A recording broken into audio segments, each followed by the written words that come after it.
अस्सलाम वालेकुम।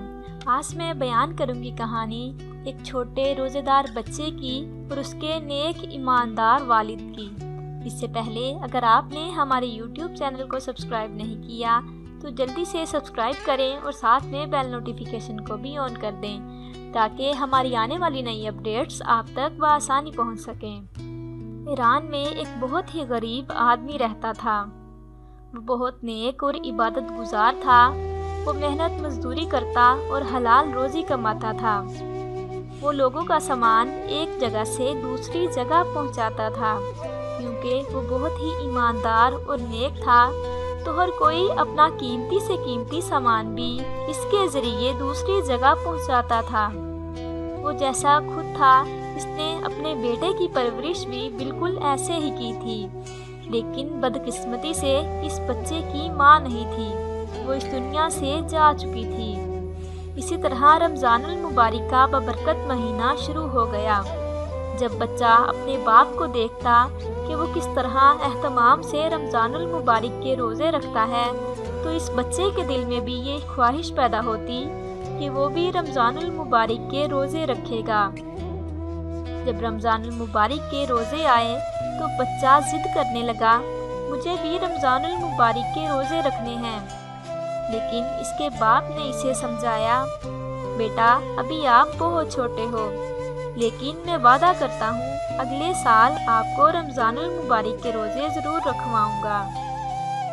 इस तरह अगले साल के रमज़ानुल मुबारक के रोज़े भी शुरू हो गए और बेटे ने अपने वालिद से कहा, अब्बा जान क्या आपको याद है इस दफ़ा मैं भी रमज़ानुल मुबारक के रोज़े रखूँगा।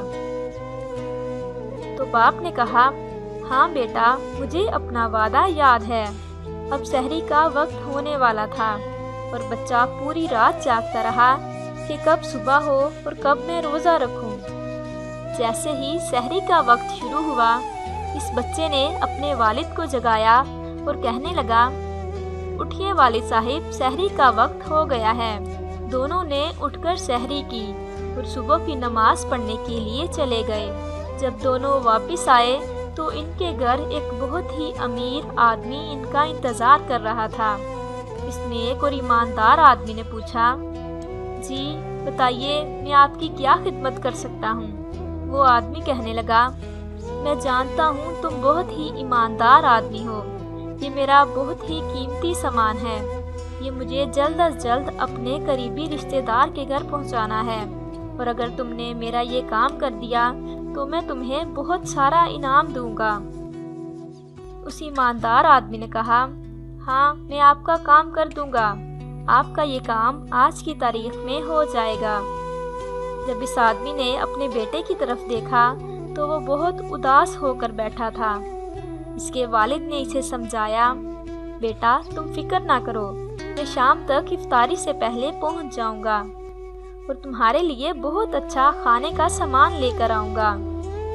यूँ वो आदमी अपने गधे पर सामान लाद कर वहाँ से चला गया। रास्ते में इसे एक दरख्त के नीचे एक आदमी नज़र आया। इसने सोचा कि शायद इसकी तबीयत ठीक नहीं है। फिर वो इस आदमी के पास गया तो इस आदमी ने बताया कि मैं 2 दिन से भूखा हूँ, मैंने 2 दिन से कुछ नहीं खाया, अगर कुछ खाने के लिए है तो मुझे दे दो। तो इस शख्स ने बताया कि मेरे पास तो खाने के लिए कुछ नहीं है क्योंकि मैं खुद रोज़ेदार हूँ। उस मुसाफिर ने पूछा, तुम कहाँ जा रहे हो? ईमानदार शख्स ने कहा, मैं ये सामान फलां जगह पर पहुँचाने के लिए जा रहा हूँ। तो वो कहने लगा, मुझे भी वहीं जाना है, तुम मुझे भी अपने साथ ले चलो। तुम मुझे अपने गधे पर बिठा लेना क्योंकि मुझसे चला नहीं जाएगा। इस ईमानदार शख्स ने ऐसा ही किया, उसको अपने गधे पर बिठा लिया और अपनी मंजिल की तरफ रवाना हो गया। रास्ते में उन्हें 2 रास्ते नजर आए। कौन से रास्ते से चलना है भैया? वो मुसाफिर आदमी कहने लगा। तो इस ईमानदार आदमी ने बताया, मैं तो इसी रास्ते से जाता हूँ। तो उस आदमी ने कहा, छोड़ो ये रास्ता बहुत लंबा है, मैं तुम्हें छोटा रास्ता बताता हूँ, वहाँ से तुम बहुत जल्दी पहुँच जाओगे। तो इस ईमानदार आदमी ने कहा, ٹھیک ہے، ویسے بھی مجھے اپنا کام جلدی ختم کر کے گھر واپس جانا ہے۔ اس اجنبی کے کہنے پر وہ اسی راستے سے چل پڑا۔ تھوڑا دور جاتے ہی راستے میں بڑا سا خطرناک جنگل آیا۔ جنگل کو دیکھ کر وہ ایماندار آدمی سوچنے لگا، اس جنگل میں تو جنگلی جانور بھی ہوں گے، یہ آدمی مجھے یہاں کیوں لے آیا ہے؟ جب اس نے پیچھے مڑ کر دیکھا تو وہ آدمی جو گدھے پر سوار تھا وہ گدھے سے اترا اور ایماندار آدمی سے کہنے لگا، بیماری تو ایک بہانہ تھا، مجھے تو تمہیں لوٹنا تھا اور اب میں تمہیں مار بھی دوں گا تاکہ تم کسی کو جا کے نہ بتاؤ کہ تمہارے ساتھ کیا ہوا۔ پھر وہ شخص قہقہے لگا کر ہنسنے لگا۔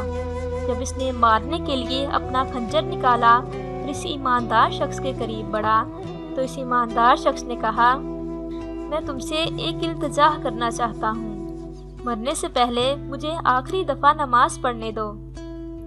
تو وہ ہنستے ہوئے کہنے لگا، تجھ سے پہلے بھی بہت سے لوگوں نے یہ التجا کی ہے، یہ سب دکھاوے کی نمازیں ہیں، موت کے ڈر سے نماز پڑھنے چلے گئے ہو۔ تو اس نے کہا، میں موت کے ڈر سے نہیں، اللہ کے ڈر سے اللہ کی رضا کے لیے نماز پڑھتا ہوں، اور اس سے اچھی بات کیا ہوگی کہ روزے کی حالت میں مر جاؤں۔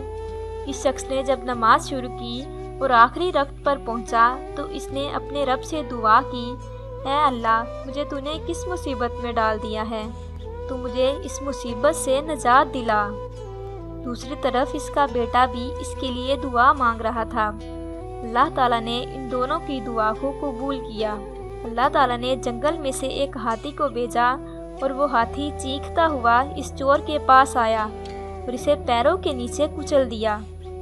اب وہ چور مر چکا تھا اور سنار کے سر سے مصیبت ٹل چکی تھی۔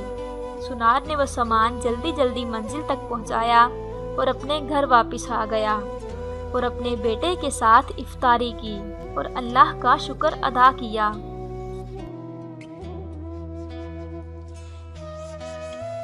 اگر آپ کو ہماری آج کی کہانی پسند آئی ہو تو اسے لائک کریں اور اپنے دوستوں کے ساتھ شیئر کریں۔